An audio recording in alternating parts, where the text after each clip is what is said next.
Perjalanan Lolo yang melelahkan dalam menemukan orang tua bayi panda. Pada suatu hari, terlihat seekor bangau yang sedang terbang sambil membawa bungkusan kain di paruhnya. Di sudut lain, terlihat seorang pemburu yang sedang memegang senapannya dan mengarahkannya ke atas. Tiba-tiba, bangau itu pun terjatuh, terkena bidikan senapan yang berasal dari pemburu itu. Bangau itu tampak terluka. Untungnya, peluru itu hanya menembus sedikit bagian sayapnya dan tidak membunuhnya. Namun bangau itu tidak dapat terbang karena sayapnya terluka. Lolo yang sedang berada di kebun jeruk miliknya terkejut melihat kejadian itu. Ia perlahan mendekat ke arah bungkusan kain berwarna putih yang dibawa oleh bangau itu.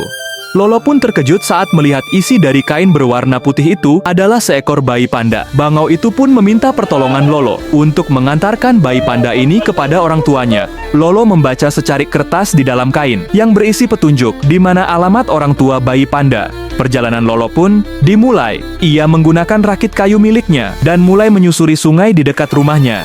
Dengan penuh kasih sayang, Lolo menjaga bayi panda yang sangat lucu ini. Mereka berdua terlihat sudah sangat dekat satu sama lain. Iya, ngomong-ngomong, bayi panda itu minum susu atau enggak sih? Tulis kalau kamu tahu di komentar ya.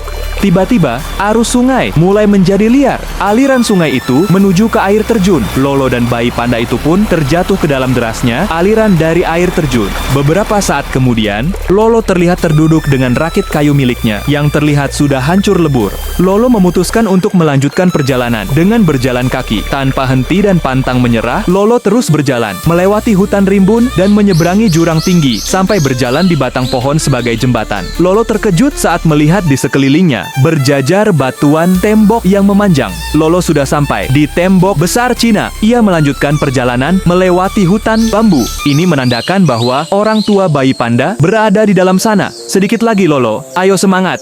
Dan akhirnya Lolo bertemu dengan salah satu dari orang tua bayi panda dan memeluknya dengan erat. Para panda begitu berterima kasih kepada Lolo karena telah berbaik hati dan berani menempuh perjalanan untuk mengantarkan bayi panda. Dan akhirnya bayi panda itu pun kembali bersama keluarganya.